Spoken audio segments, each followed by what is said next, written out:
একটা কমিশন গেল, আরেকটা কমিশন এলো। কিন্তু প্রশ্ন হচ্ছে, এই পরিবর্তনে কি সত্যিই বদলাবে বাংলাদেশের শেয়ার বাজার, নাকি আগের মতোই থাকবে কারসাজি, আস্থাহীনতা আর লোকসানের গল্প? আজ আমরা বিশ্লেষণ করব নতুন বিএসইসি চেয়ারম্যান মাসুদ খানের সামনে সবচেয়ে বড় চ্যালেঞ্জ কি, আর কেন এই কমিশন হতে পারে বাংলাদেশের পুঁজিবাজারের টার্নিং পয়েন্ট। বাংলাদেশের শেয়ার বাজারে আবারও বড় পরিবর্তন। বিএসইসির চেয়ারম্যান সহ পুরো কমিশন পদত্যাগ করেছেন, এ খবর পুরনো। আর নতুন চেয়ারম্যান হিসেবে দায়িত্ব নিয়েছেন বহুজাতিক কোম্পানির শীর্ষ পদে দীর্ঘদিন কাজ করা মাসুদ খান। 2010 সালে ভয়াবহ শেয়ার বাজার ধসের পর এটি বিএসইসির নেতৃত্বে চতুর্থ বড় পরিবর্তন। কিন্তু বাস্তবতা হচ্ছে, এই 16 বছরে চেয়ারম্যান বদলেছে, কমিশন বদলেছে, বদলায়নি বিনিয়োগকারীদের ভাগ্য। একটু পেছনে ফিরে তাকাই। 2011 থেকে 2020 সাল পর্যন্ত দায়িত্বে ছিলেন এম খায়রুল হোসেন। এ সময় আইপিও বাজারে একের পর এক দুর্বল ও নিম্নমানের কোম্পানি তালিকাভুক্ত হয়। অনেক কোম্পানি বাজার থেকে টাকা তুলে পরে বিনিয়োগকারীদের হতাশ করেছে।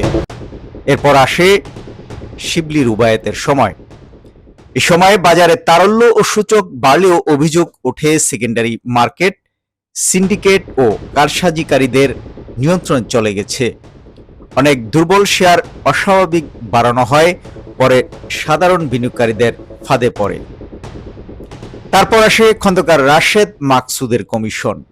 যদিও বড় ধরনের দুর্নীতির অভিযোগ ছিল না, কিন্তু বাজারে নেতৃত্বের ঘাটতি ও সিদ্ধান্তহীনতার অভিযোগ ছিল প্রবল।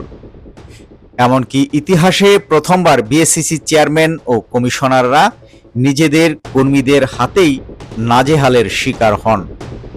এখন প্রশ্ন হচ্ছে, মাসুদ খান কি পারবেন এই আস্থার সংকট ভাঙতে? কারণ নতুন চেয়ারম্যান দায়িত্ব নিয়েই কয়েকটি গুরুত্বপূর্ণ বার্তা দিয়েছেন। তিনি বলেছেন, বাজারে অযাচিত নিয়ন্ত্রণ কমানো হবে, যেখানে প্রয়োজন সেখানে স্মার্ট রেগুলেটর আনা হবে, পুরো বাজারকে ধীরে ধীরে ডিজিটালাইজেশন করা হবে, কারসাজির বিরুদ্ধে রিয়েল টাইম অ্যাকশন নেওয়া হবে, ভালো কোম্পানি বাজারে আনতে সরাসরি তালিকাভুক্তির নতুন কাঠামো করা হবে।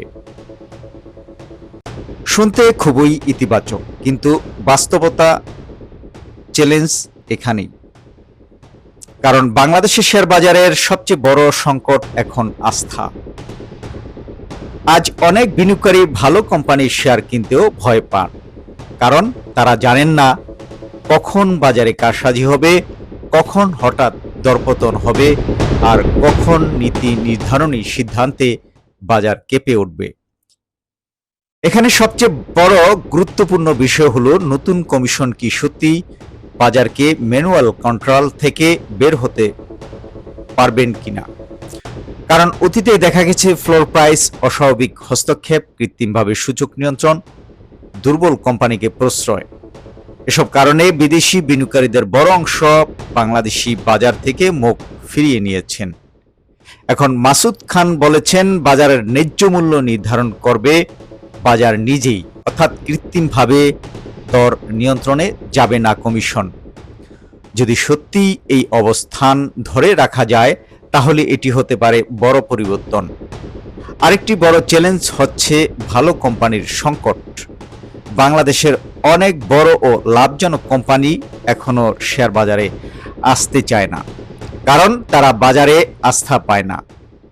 যদি নতুন কমিশন স্বচ্ছ ও দ্রুত আইপিও ব্যবস্থা তৈরি করতে পারে, তাহলে বাজারে নতুন বিনিয়োগ ও গভীরতা বাড়বে।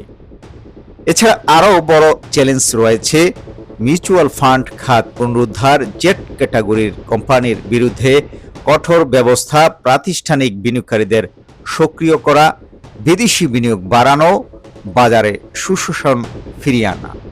সব মিলিয়ে এটি শুধু চেয়ারম্যান পরিবর্তনের ঘটনা নয়, এটি বাংলাদেশের পুঁজিবাজারের জন্য বিশ্বাস পুনর্গঠনের পরীক্ষা। এখন দেখার বিষয়, নতুন কমিশন কি সত্যি কারসাজিকারীদের বিরুদ্ধে কঠোর হবে? ভালো কোম্পানি কি বাজারে আসবে? বিদেশি বিনিয়োগ কি ফিরবে? আর সবচেয়ে বড় কথা, সাধারণ বিনিয়োগকারীরা কি আবার শেয়ার বাজারে আস্থা ফিরে পাবে কিনা?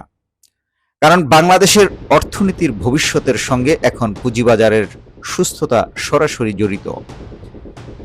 আপনার কি মনে হয়, নতুন চেয়ারম্যান মাসুদ খানের নেতৃত্বে কি ঘুরে দাঁড়াতে পারবে বাংলাদেশের শেয়ার বাজার, নাকি আবারও হতাশ হবেন বিনিয়োগকারীরা? কমেন্টে আপনার মতামত জানান। ভিডিওটি ভালো লাগলে লাইক, শেয়ার ও সাবস্ক্রাইব করুন। Share business 24